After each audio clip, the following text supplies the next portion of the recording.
Good morning.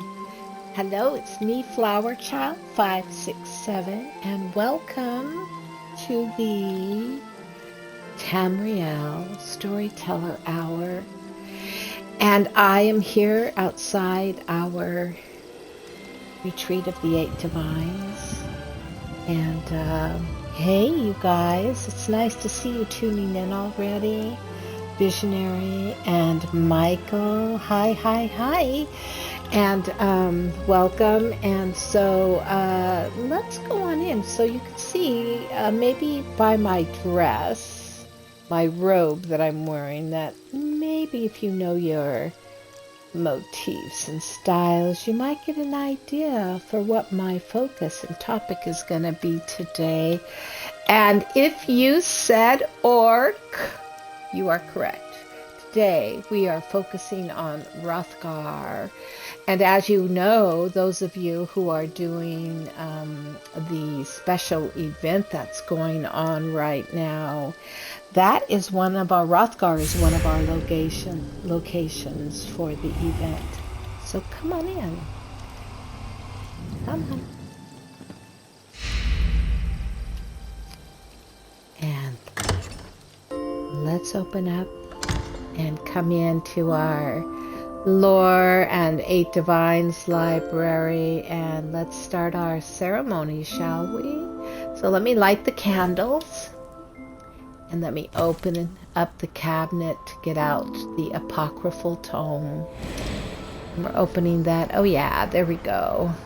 And today we're actually going down into the workshop area, so come on over. And let's get the portal open. We haven't been down there for a little bit. There we go. Let's step on in and head on down. Hey Robert, Warrior Robert. And here we are. Ta-da, ta-da. We're inside the mushroom. And you know what? It's a giant mushroom, isn't it? Most people don't realize that that's where we are, that we are inside a big mushroom. And I think that's pretty cool myself, but okay. All right, this way, please.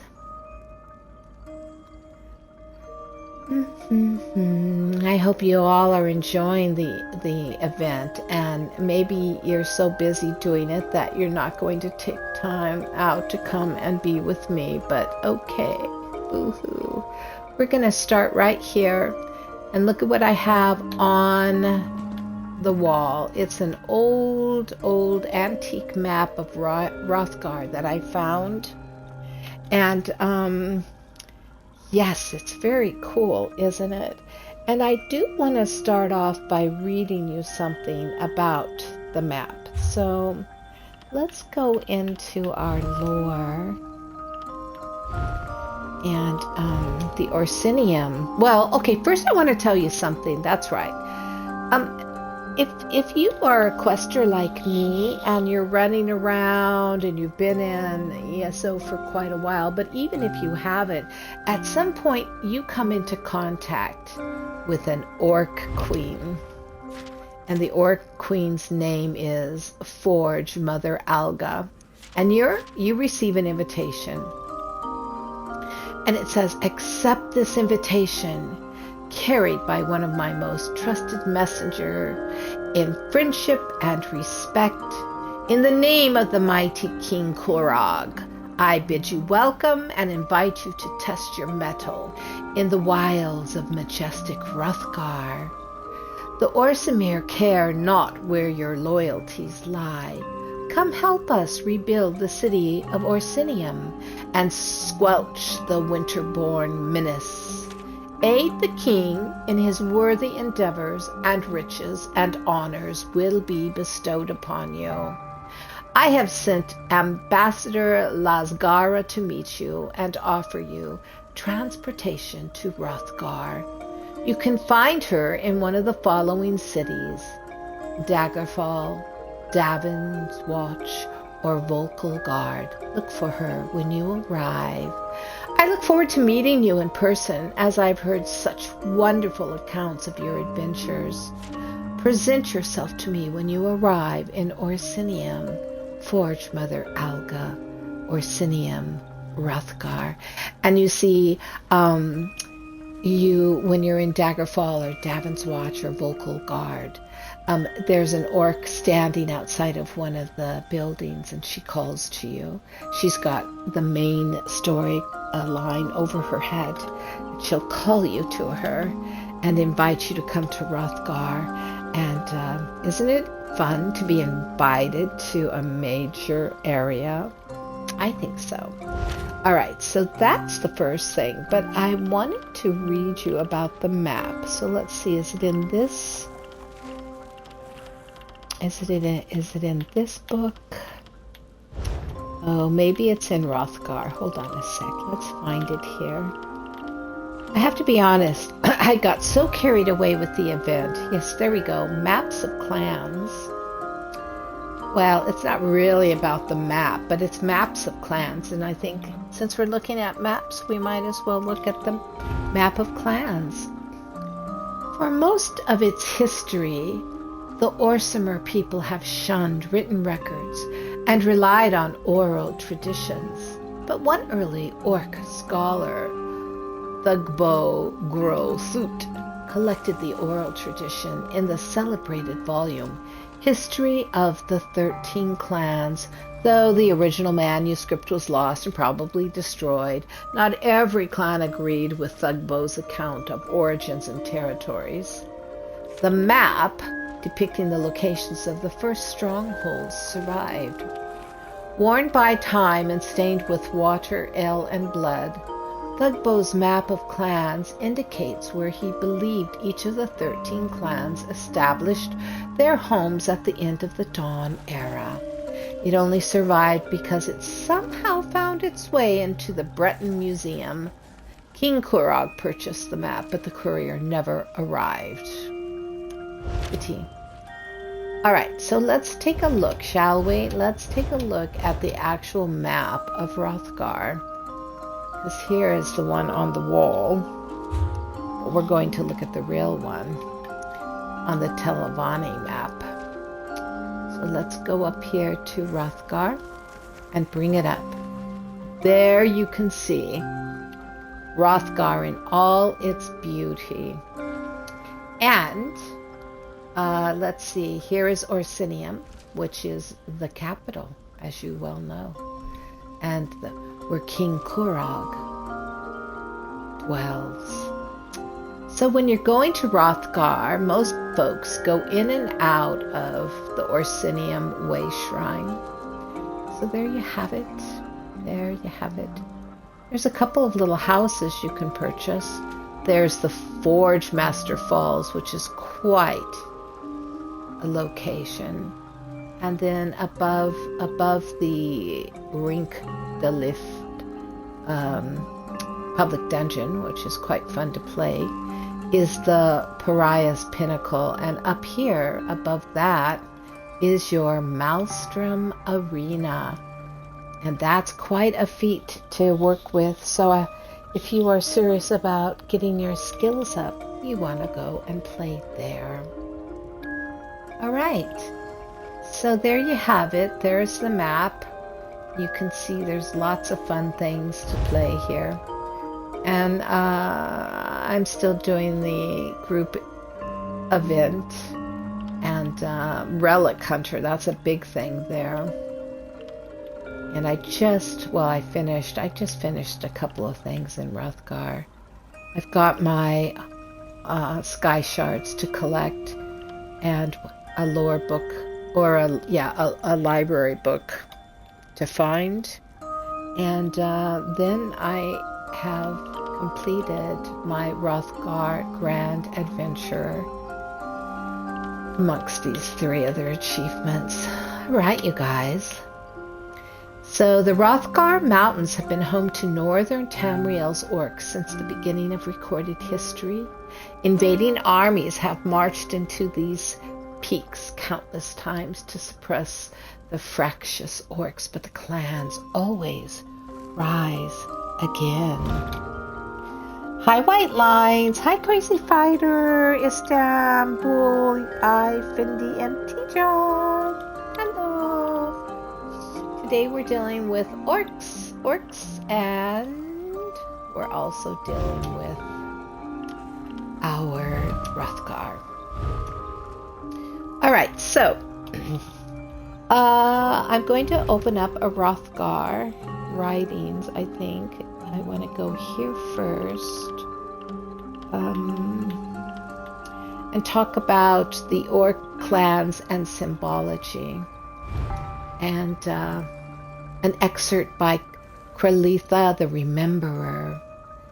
During the time of the Orsinium that was, the city that existed when the temple, now known as was originally constructed, 6 Orc clans rose to prominence in the region today, and these particular clans have disappeared, either absorbed into more powerful clans or simply faded away. But at their height, they had remarkable influence on Orc culture and the raising of Orsinium. Let's look at these clans and the symbols that identified them. Clan Burgash, the Hammer Clan, known for their smithing skills. This clan created specialized armor and weapons and was known as a trader of goods and supplies, and evidence suggested the clan was eventually absorbed by the Morkel clan. And Clan Pandrum, the Fire Clan, a clan rumored to be filled with primitive healers and shamans.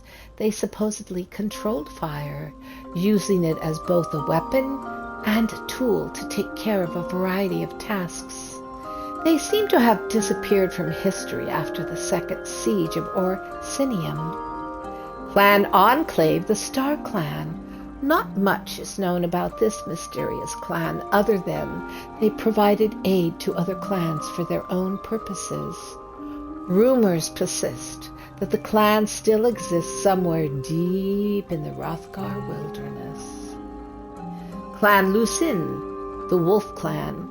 This clan was known for conducting effective and terrorizing raids during the night. They were adept at moving through darkness and often took their enemies completely by surprise. Some believe that the clan was eventually absorbed by the Shatul clan. Clan Murtok, the Rock Clan, one of the oldest clans still in existence to the current day. The clan makes its home in the mountains of Wrothgar, carving dwellings deep within the very rock itself. Clan Reskar, the Owl Clan, a clan of highly skilled archers. They were known for their impressive tracking and hunting skills, and they revealed owls of all types, but especially the snow owl. Now, I want to show you a couple things. I want to come over here. And here, I have laid out some important items, artifacts of the orcs. So the first item here is the tusks of the Orc Father. And I'll tell you why the tusks of the Orc Father is so important by reading to you a lore about orcs and their tusks. So I have to find it here. I think it's in here.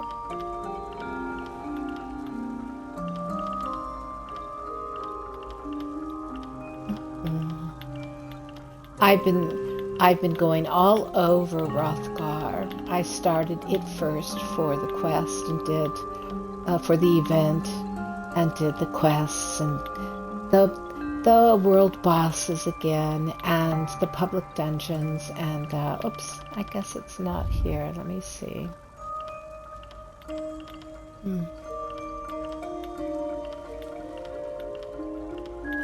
I have 2 folders.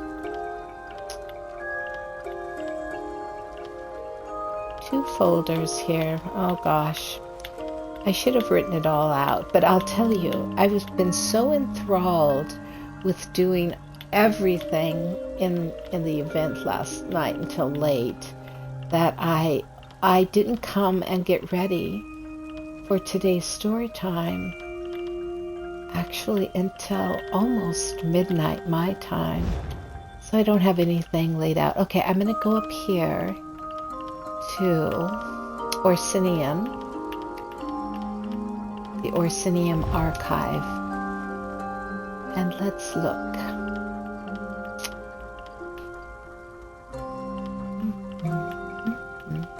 Here it is, Orcs and their Tusks. This is by an informal study, or it's an informal study by Folmes Salif. What is the fascination the typical orc has with his or her own tusks? I swear, if they aren't constantly polishing or sharpening the damn things, they're studying them in whatever reflective surface is at hand, or looking longingly at the tusks of their neighbors. And when they're not doing these things, they're talking about their tusks, like they were royal heirlooms or ancient relics that were almost magical in nature. Let me tell you, it's enough to drive this dark elf a bit mad. While I suppose it would be rude to just come right out and ask an orc about this obsession with all things tusk related, I decided that making a study of how the word and concept of the tusk was used in everyday orc speech could help me reach some level of understanding. The first orc I approached about the subject, a young female who I'll call Orca, made an angry face.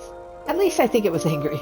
I find it difficult to tell the difference when it comes to the continence of the average orc. And anyways, she told me in an angry voice to tusk off. What an odd expression, I thought. Tusk off. Simply declarative. It means almost nothing, but as it emerged from Orca's mouth, I knew exactly what she wanted me to do, and I departed quickly, making my apologies in great haste, even as she was reaching for the axe hanging at her side. This got me to thinking about other orcish expressions that contain the ubiquitous word. For example, by Malacath's tusk. This seems to be an all-purpose exclamation that substitutes the proper noun with any of a multitude of famous or infamous orcs. I've heard orcs swear by the tusks of Malacath, Trinimac, Kurog, Bazrog, Forge Mother Alga, Urtho the Flatulent, and even Hearth Mothers and ancient ancestors that no one but the orc making the declaration even remembers. And for variety, the forsworn tusks might be chipped, cracked, broken, missing, pierced, or any of a myriad of shades of colors. Another expression I hear over and over in the Orsinium taverns, better than a kick in the tusks, seems to imply that one unpleasant experience is somewhat less agreeable than another unpleasant experience. And when one orc says to another, "I heard you fell in a pond full of leeches," her companion exclaims, "Yeah, but it was better than a kick in the tusks," I can only conclude that no matter how horrible an ordeal an orc suffers, there could always be something worse. I suppose that an orc's tusks are extremely sensitive, and a kick must instill in them unbearable pain. Or it's just something to say, and you can't really infer anything deeper from the conversation. Orcs can be so confusing, but this is just the tusk, as it were. Spend a few hours in an orc tavern, and you'll hear all kinds of expressions involving tusks. Tusk you? Who gives a tusk? You tusking idiot! What the tusk? Stop tusking around! Tusk me! And perhaps my favorite, go tusk yourself, which at first glance seems to be an impossible request, but I've seen what an orc tusks can do to flesh and blood. An orc must really dislike the person he or she offers this fierce suggestion to. I decided to make one more attempt to get an orc to discuss the topic of tusks with me. This time I chose a striking young female who was seated by herself in a dark corner, making her way to the bottom of a bottle of Orsinium, pink Zinfandel. And I asked if she'd be willing to talk about the many uses for the word tusk in the Orcish vocabulary. Tusk, no, she told me in no uncertain terms. Nevertheless, I pressed the issue. Are you tusking kidding me? She asked when I assured her I wasn't tusking kidding her. She balled up her fist and knocked me on my arse. Tusk! I exclaimed, and I finally understood the true meaning of the word. I really like that. I think it's pretty funny. Anyways, so here we have the tusks, the biggest tusks in all of TAMRIEL, the orc tusks of the All-Father. So yeah, there you have it. You can get those in Wrothgar as a what do you call it? As a scrying artifactor. Okay, hey you guys, hey out there. I just want to say, can we? Hi Austin, Strong Onion, Crossthread, Austin. Strong Onion, can we put in special? Of course you can. Hey Turnip King, hey Bianca, hey Whitehead. Nice to see everyone out there. Thank you so much for tuning in, you guys. I really appreciate it. Today our topic is Wrothgar and Orcs. So I'm going to actually read a moment about the Orcs of Skyrim. What I'm standing before is an anvil of old Orsinium. And before I do, though, one thing I would like to share with you is, well, Malacath's wrathful flame. So we're going to call upon Malacath. Malacath, Malacath, Malacath. Come. And then, you know, I'm going to honor, let's see, they love to hammer, don't they? Now, these aren't from Wrothgar, but I have them, so I'm gonna do this in honor of our wonderful, even though they're not ironsmiths, so this is kind of not a good one. Let's see the other one. Maybe the other one is better. Let's see what this one does. Oh. Well, I guess I'm forging that hammer. All right. And, of course, we all know that some of them hold fire in their hand, but I don't think I have any fire in my fire here today. Oh, I'm opening a portal. So, you know what? The spirit of the orcs are going to come through. Oh, yeah. The spirit of the orcs are coming through. Okay, I want to talk to you about a brief history of the orcs, all right, because we exist in TAMRIEL, and we know our lore is packed full of intrigue, and the Orsimer are no exception. And here's everything you need to know about their history. So I'm just going to tell you a little bit. First of all, the most important thing to know is that orcs are actually elves. Would you have believed that? Yes, they came from elves. So I know it's hard to accept that, but yeah, orcs are classified as elves. You got your high elves, your wood elves, your dark elves, your snow elves, your sea elves, your left-handed elves, and the elves we never hear about, which are orcs. And orcs classification, you know, it happens throughout all of TAMRIEL. And every elven race's true name ends with the suffix mer, M-E-R. Okay, and that denotes a common tie. So, for example, the High Elves are Altmer, Wood Elves are Bosmer, and so on down the line if you look at all of them.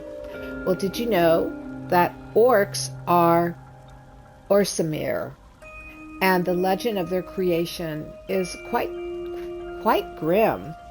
I mean, they've played a pivotal role in many events throughout TAMRIEL's history.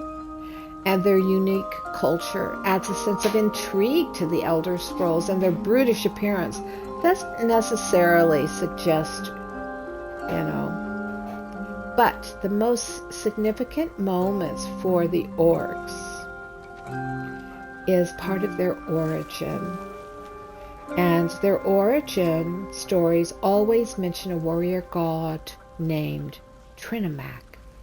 And in the distant past, the Daedric prince, Bothia, is said to have convinced a mortal prophet named Veloth to lead a dissident movement built upon the belief that mortals could ascend to the status of godhood. Such thoughts were farcical to the elven majority, and Trinimac stood firmly against Veloth's faithful.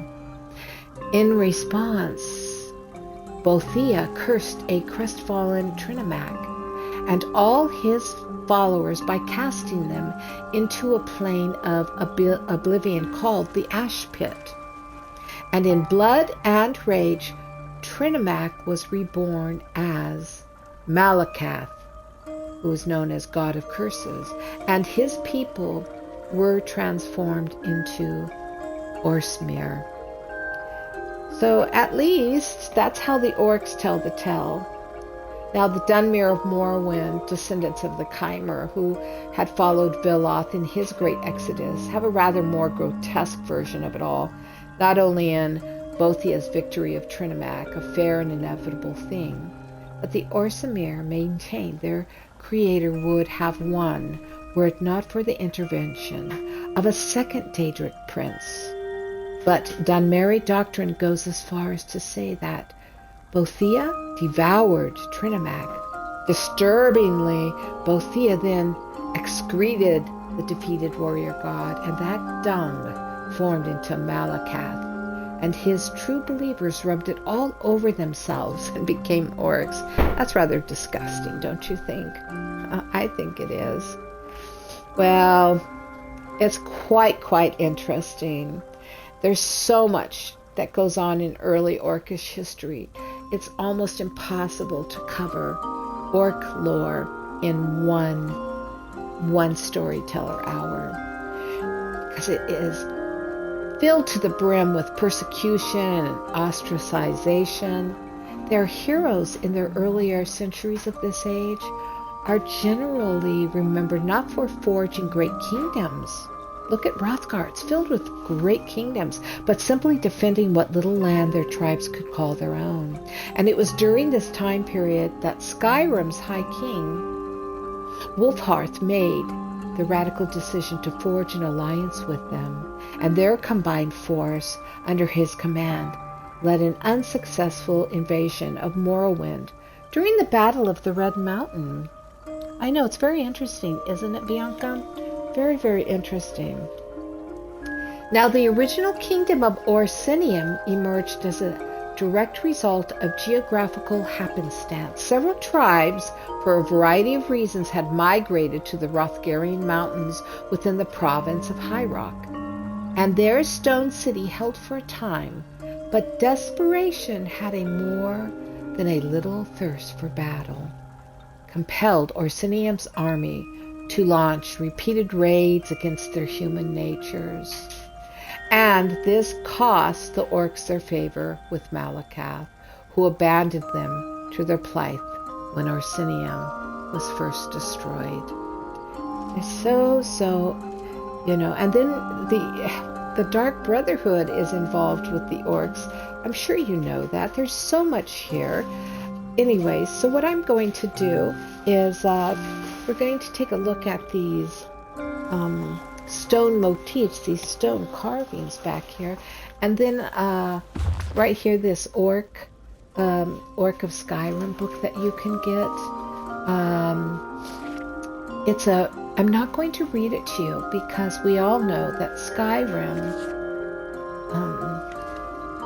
sort of exists. I mean, it's in Tamriel, but it also exists outside of Tamriel. Okay, so let's look at this. Here is the Orcish bas relief for the sword. Okay. And here is for the spear. And here is for the axe. So each one of these bas reliefs show the might of our orcs. You know, orcs usually wear what? Tusks on their heads. And of course, they have tusks. It's very cool. It's very cool. All right, so I'm going to read you a couple more things. And I'm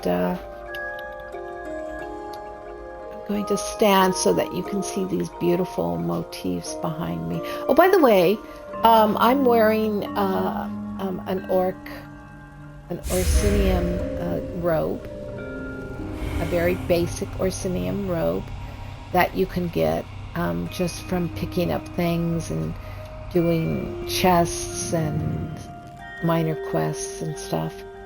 And these are free that you can collect. And then I'm also wearing the Orsinium braid hairstyle. I thought you might be interested in that. Okay, let's come in close and look at these three. Well, no, I won't be so close. I'll pull out just a little bit. All right, let's look at some more lore. I am fascinated by the orcs. Okay, so I want to go to Malacath and Trinimac because I think they're important. So this is the faith. The faith that is the foundation. And it is by Wrothgar, the king's scribe. For generations, orcs have believed in three constant truths: the stronghold, the grudge, and the fury of Malacath. But before Malacath, at least according to certain traditions and a few noted scholars, there was Trinimac.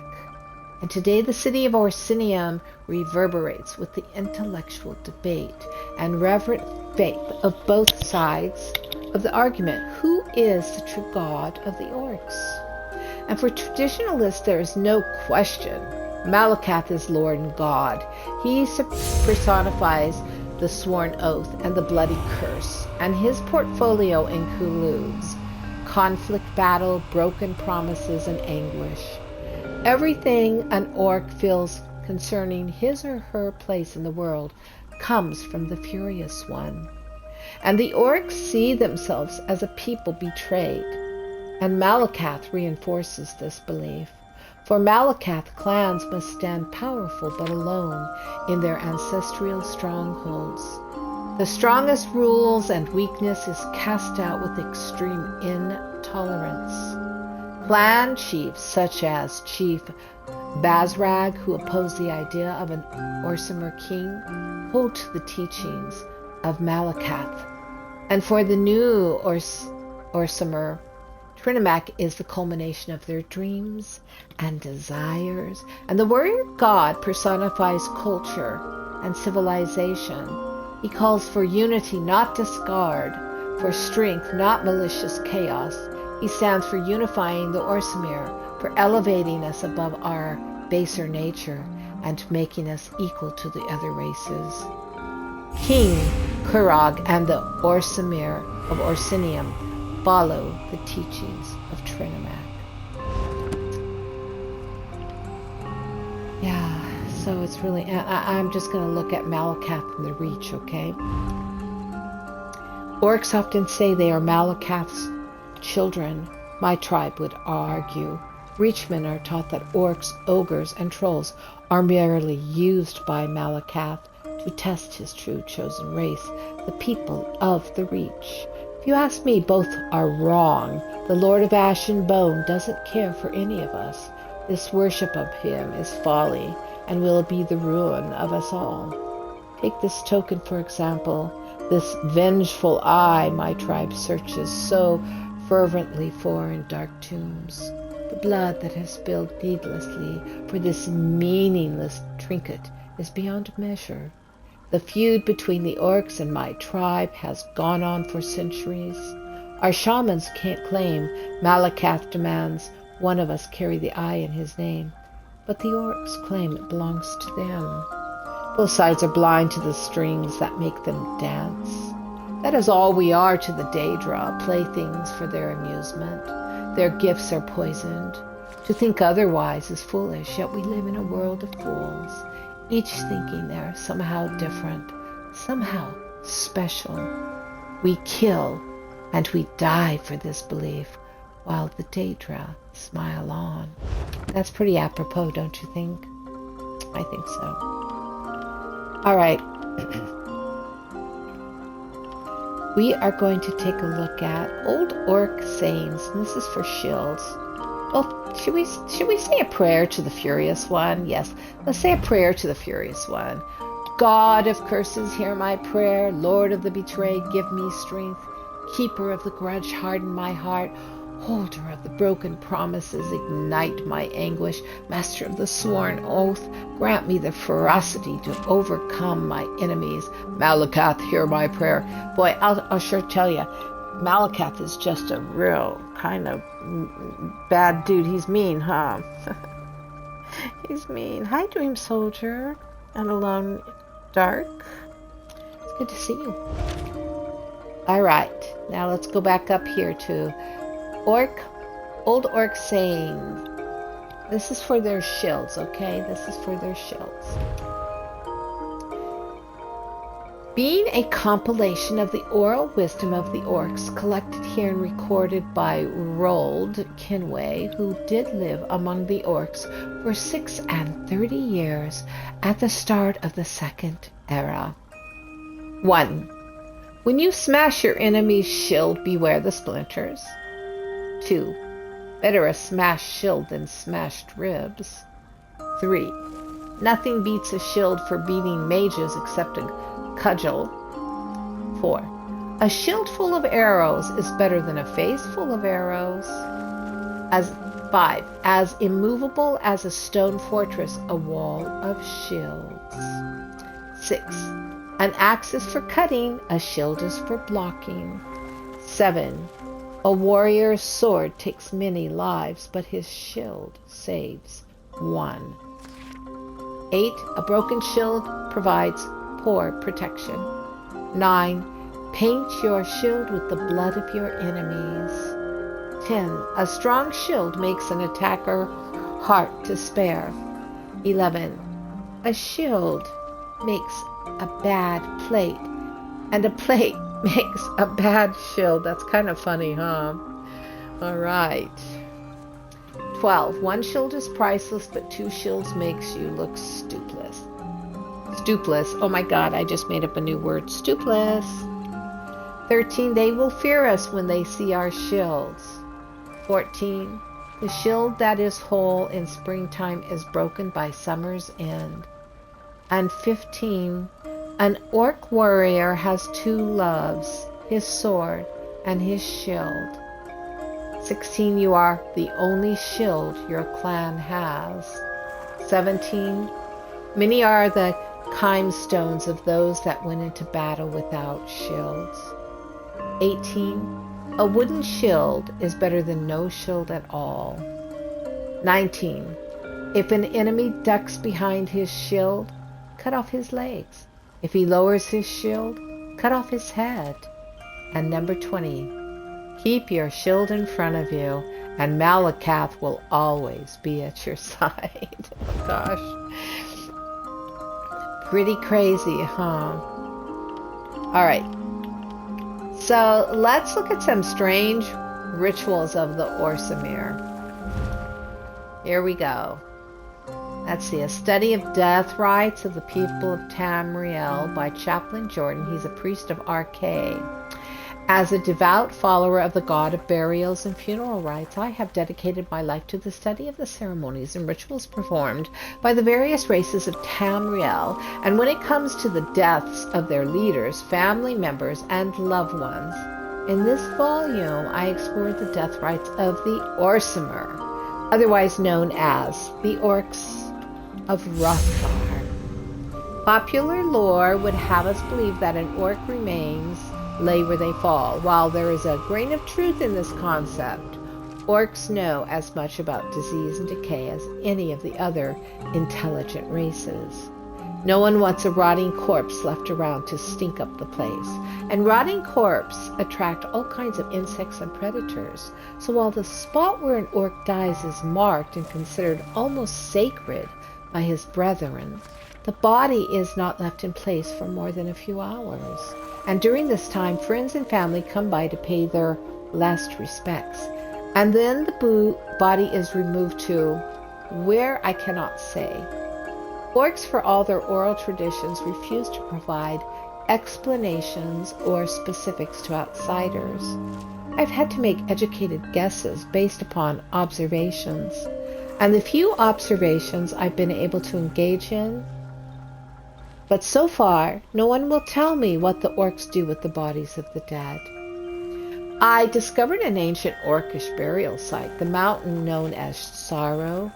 This snow-covered peak full of dangerous creatures and deadly weather served as a depository for dead orcs for several generations, though the practice ended abruptly sometime in the past.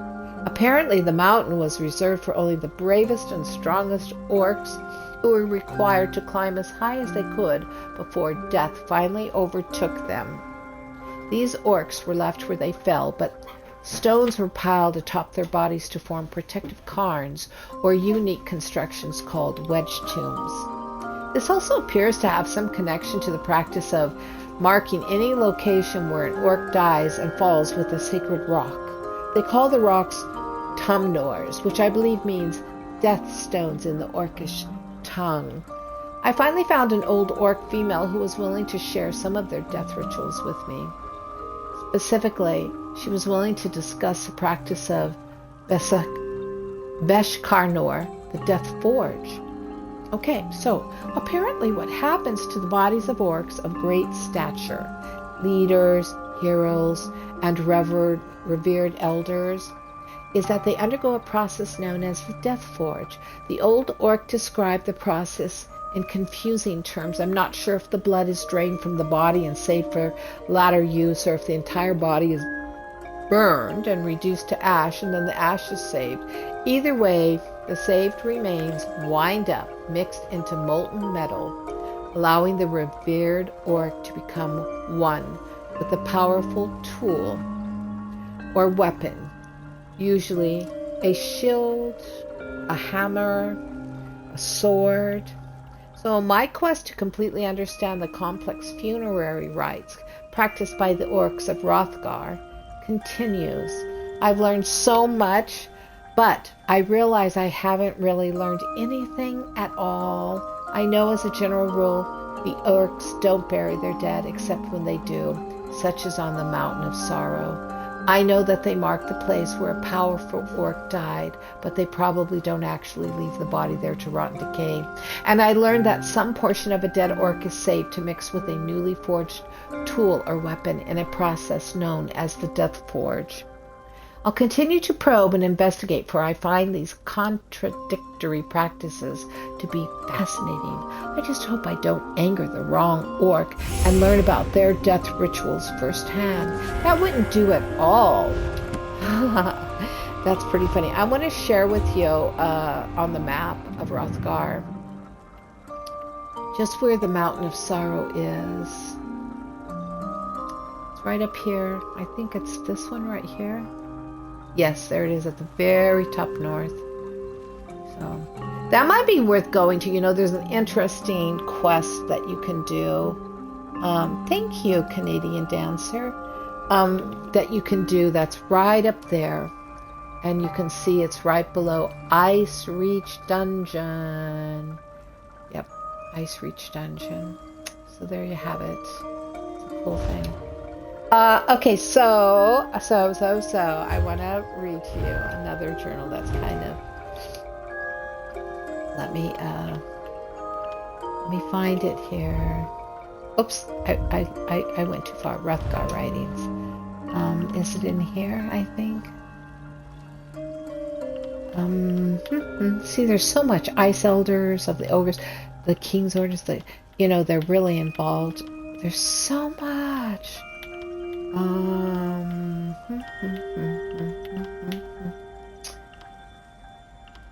Let me find it here. I didn't make a note of it. I just thought, oh, if I have time, I might. I still have quite a number of books. There's 115 Wrothgar writings. There's hidden tunnels, which I think you've begun to realize. Here's all the books, the Chronicles of King Korok. I want to read that, so maybe. And then here's the Battle of Orsinium. I want to read that. But I'm looking for... Here's Orcs in the Afterlife. That's kind of interesting. Let me see how long that is. It's quite long. Maybe I'll save that for next time. Because... here it is, liquid silver. So they're talking about their rights, right? That they get mixed with, they get mixed into and become part of a weapon. Well, liquid silver, minerals and ores of all types fill Wrothgar's mountains. Gold, silver, iron. They can all be found in great quantities, but there are rare metals found here and nowhere else on TAMRIEL. One such rare metal is called the elusive liquid silver. Alchemists prize liquid silver, and blacksmiths covet it, even though neither has found a practical use for the slippery metal yet. Liquid silver is a heavy, vicious metal thought to have healing or life-prolonging properties. It is also believed to have a severely adverse effect on werewolves. Bolts infused with liquid silver, therefore, are a rare and highly prized component in any fighter's guild member's arsenal. And the Argent mine in Wrothgar was once a rich source of the rare metal, but the mine hasn't been in service for many years. So, haven't looked into any poison alchemy recipes, but I don't know. Play with liquid silver if you can get some. Hint, hint. I don't know if you can. All right. Now, that's not the one I really wanted to read to you. I think it's at the very top here. Let's see. Okay. Trolls are everywhere, right? Trolls. So 101 uses for troll fat. This comes out of Wrothgar. Ugh. Another day in Orsinium. Honestly, Clavel, if we don't return to Arudun soon, I may lose my mind. What shameless merchants operate out of this city. You'll never believe what one of these orc vendors tried to sell me.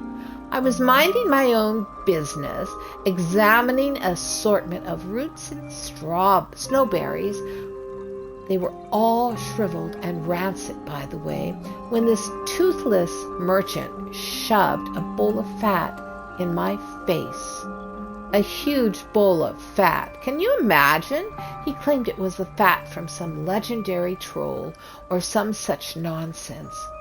I asked him why anyone would buy such a thing, and his roomy eyes just lit up. Would you like to know more about troll fat? I'm something of an expert now. Did you know that troll fat is the densest fat in TAMRIEL? Denser even than Horker fat? I bet you didn't. Apparently, it makes an excellent lubricant that is especially ideal for cold weather use. And we know all about cold weather here in Wrothgar, don't we? Armor looking a bit dull. Why not rub some of this repulsive fat on it? I hear that no polish in all of TAMRIEL does a better job than troll fat. It can be used in poultices and various potions. It can be rubbed on windowsills to keep out vermin. It can be dried and eaten as a kind of disgusting jerky. It can be boiled to make a particularly strong glue. It can even cure vampirism. Who knew? When he started talking about the many uses for troll fat in the bedroom, I had to take my leave. He also mentioned that it could be used to talk to Malacath. Oh yes, Malacath. That was at least a little interesting. Apparently, if you rub troll fat on an idol of Malacath, it allows you to talk to the prince himself. I might have to try this. I'd love to ask him why his little green children peddle such atrocious wares. So anyways, I'm giving this place another week. And if I'm offered one more wedge of Ekatir cheese or a stewed mammoth stomach, I'm on the next ship back to Volkelgard, with or without you. That's kind of disgusting. Oh my God. Okay, well, I'll eat some hoker, right? Where is it? Let's have a bite to eat, shall we? Let's see. Yep, here we go. Let's eat some of this. At least this is better than troll fat. All my orc friends like this.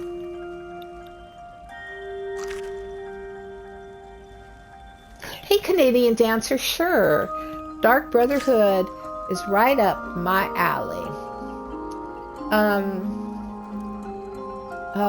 Okay, so let me look at something else and see. I wanted to share with you how orcs dance.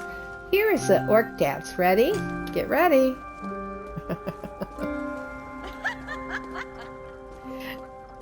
It's kind of funny, huh?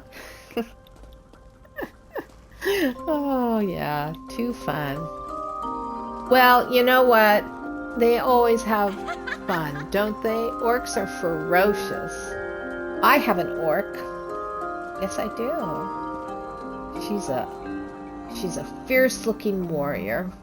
So I'm just going to dance here for a moment.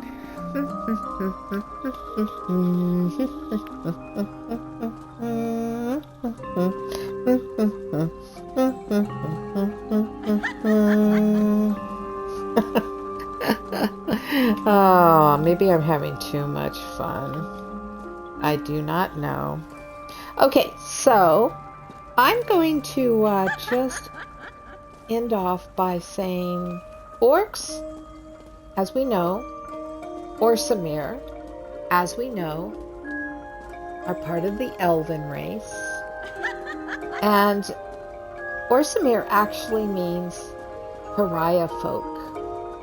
Okay? So, and in their native tongue, they call themselves Ornim. So they're the elves, technically, of the Wrothgar Mountains, and the Dragontail Mountains, and Valenwood, and Skyrim, and Orsinium. And Orsinium literally means Orc Town. Did you know that? I bet you didn't. Orc Town. And they really are unshakable courage, and especially in war. And they are unflinching and enduring of hardships. So, some people call them beast folk. Some people call them goblin kin. But they have a very informed and involved and detailed and complex society and culture. And I think it's important for anyone who's attracted to the orcs to maybe really do some research on their history. They've been around for a long time. We all know that Nords were the first of mankind to come to Nirn. But orcs existed perhaps long before, just as all elves did. Let me see what else I have to offer you here. Let's see, what's this? I have a hammer crate. I think I already did this for you. Well, that's kind of dwarvish, huh? I was going through all my emotes to have fun. And, yeah, what can I say? Well, I'm so happy as always that you have come. I hope you've enjoyed this presentation of Tamriel Storyteller Hour. And next week, I will not be here. There will be no Tamriel Story Hour next week. So I will see you in 2 weeks. And until then, my friends, have lots of fun. Stay happy and so enjoy the event that's going on. And pre-order the Gold Road. Oh my gosh, I can't wait for it. Talk later. Bye.